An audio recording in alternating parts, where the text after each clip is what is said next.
saya ini nanyanya kadang-kadang langsung to the point. Siap. Nah, Insyaallah.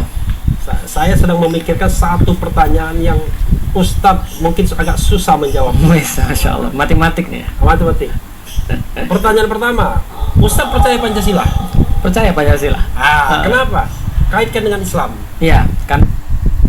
Nah, kalau kita bicara tentang Pancasila, itu kita tidak mungkin berbicara kecuali bahwa Pancasila ini adalah ya memang ada hubungannya dengan Islam. Misalnya contoh ketuhanan yang Maha Esa. Sedangkan kita tidak tahu ada satupun agama yang jelas-jelas mengatakan bahwa Tuhan itu satu kecuali adalah Islam. Nah, dari sila pertama saja ya insya Allah tidak ada pertentangan. Artinya bisa jadi malah diinspirasi oleh Islam. Nah, sila kedua misalnya kemanusiaan yang adil dan beradab. Maka ini pula adalah merupakan sebuah semangat spirit daripada agama Islam, yaitu adalah bahwa kemanusiaan itu adalah bagian yang sangat penting. Misalnya persatuan itu dimention berkali-kali. Jadi sobat daerah sekalian, ini turun hujan ya. Masya Allah. Mudah-mudahan hujannya berhenti. Kalaupun tidak nanti kita pindah. Sebenarnya yang sayang bukan saya sama Ustadz Felix, kameranya yang dipayung manusianya nggak perlu. Karena barokah ya. Barokah. Nah, yang ketiga adalah persatuan, dan kita sudah tahu bahwa Islam memention berkali-kali tentang masalah persatuan.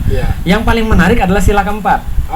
Kerakyatan yang dipimpin oleh hikmat kebijaksanaan dalam permusyawaratan perwakilan. Ada berapa banyak di situ kata yang diambil dari bahasa Arab yang hanya bisa dipahami di dalam Al-Quran. Nah, dan yang kelima keadilan sosial bagi seluruh rakyat Indonesia, itu juga adalah merupakan sebuah spirit satu lagi di dalam agama Islam.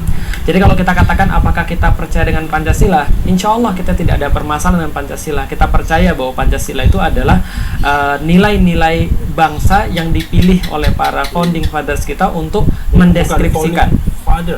Founding parents. Oh ya, berarti perempuan. Iya betul, founding parents lah ya.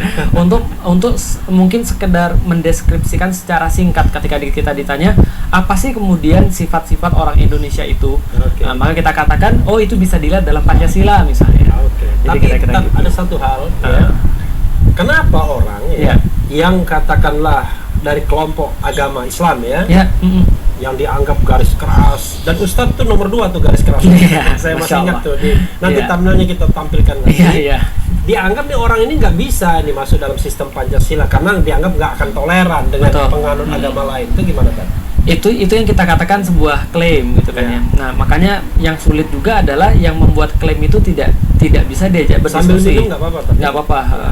Dan kita melihat bahwa orang-orang yang mengklaim itu tidak bisa juga diajak untuk berdiskusi, sehingga yang terjadi adalah sebenarnya proses judging.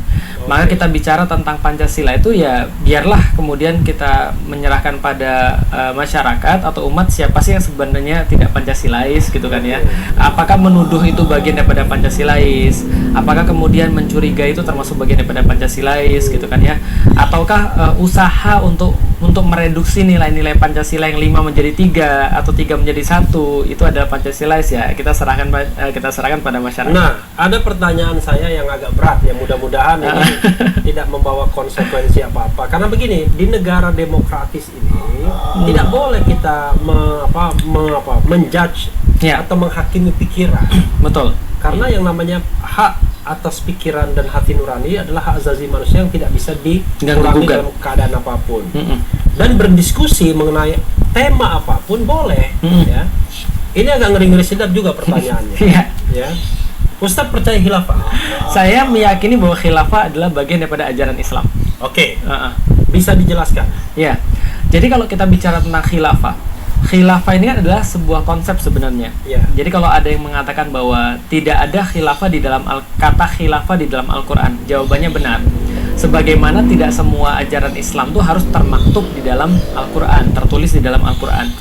Tapi apakah kemudian ada asal kata yang sama? Ada. Ketika Allah berfirman di dalam Al-Quran, "Idz qala rabbuka lil malaikati inni ja'ilun fil ardi khalifah." Ketika kami menjadikan manusia itu sebagai khalifah di atas muka bumi. Khalifah itu adalah pelakunya, subjeknya. Sedangkan khilafah ini adalah metode dalam melakukan tugasnya. Jadi bisa kita katakan dalam Al-Quran itu bagaimana cara sang khalifah melakukan tugas itu adalah dengan prinsip-prinsip ilahiyah. Prinsip-prinsip ilahiyah inilah yang dinamakan dengan khilafah. Contoh misalnya prinsip ilahiyah. Prinsip ilahiyah. Dan itu less border ya, artinya nggak ada batas. Nggak ada batas. Contoh misalnya kalau kita menjadi seorang ayah yang baik, mencari nafkah dengan cara yang baik, memperlakukan anak dengan cara yang baik, mendidik anak dengan cara yang baik, bisa dikatakan kita sudah jadi seorang khalifah yang menerapkan prinsip-prinsip khilafah dalam pendidikan. Oke. Jadi khilafah itu adalah cara kerjanya khalifah. Jadi nothing to do dengan Anda cinta NKRI atau tidak? Nggak ada urusan. Nggak ada urusan. Nah, terus kalau kita bicara tentang sebuah sistem pemerintahan, itu yang sekarang dikenal di antara bahasan para ulama. Makanya para ulama itu ketika membahas tentang khilafah, dia menjadi khusus kepada sebuah sistem pemerintahan yang menerapkan prinsip-prinsip keilahiyahan. Oke. Jadi bisa kita katakan bahwa ini adalah sebuah konsep seperti Pancasila tapi dalam level yang lebih besar misalnya. Lebih mondial. Lebih mondial atau lebih besar penerapannya. Jadi tapi orang kadang-kadang mempertentangkan antara khilafah di satu sisi dengan nasionalisme di sisi yang lain, karena dianggap khilafah itu tidak ada batas teritorial, tidak ada batas teritorialnya. Kalau saya melihat lebih kepada bahwa apakah seorang muslim itu memberikan loyalitasnya kepada Allah ataukah pada selain Allah. Contoh misalnya kayak begini. Kalau kita meyakini bahwa Islam itu pasti benar, dan apapun yang diterapkan di dalam Islam itu pasti akan menghasilkan suatu kemaslahatan, maka apapun yang diperintahkan oleh Allah dalam syariat itu, dalam prinsip-prinsip keilahian itu pasti akan memberikan efek positif bagi manusia. Contohnya misalnya kalau kita bicara tentang masalah ketuhanan, jelas sudah nggak usah dipertanyakan. Kemanusiaan yang adil dan beradab misalnya. Bagaimana cara Islam tuh memanusiakan manusia? Itu kan yang sekarang kita cari kan, konsep apa? Barat menawarkan konsep kemanusiaan, Timur menawarkan konsep kemanusiaan, Islam menawarkan konsep kemanusiaan. Nah, maka dalam khilafah itu konsep kemanusiaannya itu diatur berdasarkan Al-Quran. Kalau kita percaya bahwa Allah menurunkan Al-Quran pasti baik dalam mengatur manusia, begitu punlah khilafah pasti tidak akan bertentangan dengan nilai-nilai yang selama ini baik bagi Indonesia. Artinya itu sebenarnya lebih pada sebuah konsep pengaturan, ya kan? Dan setiap konsep itu pasti akan dijawantakan dalam teritorial tertentu. Betul. Kira-kira begitu. Tetap ada teritorialnya. Jadi bukan berarti kita menghilangkan Indonesia, bukan berarti kita menghilangkan ibaratnya apa ya? Bukan berarti kita bakar rumah atau dalam tanda kutip yang lebih serem lagi mensuriahkan Indonesia dan segala macamnya.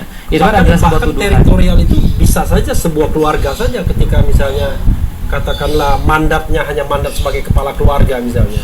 Dan faktanya adalah bahwa dulu wilayah Indonesia, bukan wilayah Indonesia, Yogyakarta, sebelum adanya Indonesia, Mataram itu adalah sangat dekat sekali dengan kekhilafahan Utsmani. Dan itu tidak menjadikan Mataram Islam, Islam, bukan Mataram kuno. Betul. Dan itu tidak menjadikan Mataram menjadi hilang identitasnya. Begitu. Nah, sobat era sekalian, penting juga agar jangan khalifah dan lain sebagainya, ya kan? Tapi boleh juga dibantah. Tapi ini kan versinya dari Ustadz Felix, ya mungkin. Benar. Kalaupun ada versi lain kita hargai. Tapi betul. Jadi kita sangat menginginkan itu. Betul. Jadi kita sangat menginginkan bahwa budayanya Indonesia itu kalau mereka tidak bersepakat dengan segala sesuatu harusnya didiskusikan. Jangan dilaporkan ke polisi. Jangan dijudge atau dilaporkan ke polisi, atau jangan kemudian dia menyimpulkan tapi sesukanya. Contoh kayak gini ya misalnya. Indonesia itu kan sudah cukup banyak mengenal perbedaan dan mengambil pelajaran daripada perbedaan-perbedaan. Contoh misalnya, kita tahu dulu pernah ada pembakaran musolanya Kiai Ahmad Dahlan.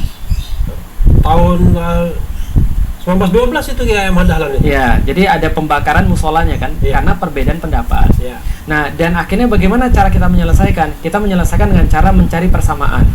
Bahwa orang Muslim itu selama sama kiblatnya, selama mereka itu sama-sama bersyahadat, rukun imannya ada 6, rukun Islamnya ada 5, maka kita adalah Muslim sebelum apapun. Sebelum ada NU, sebelum ada Muhammadiyah.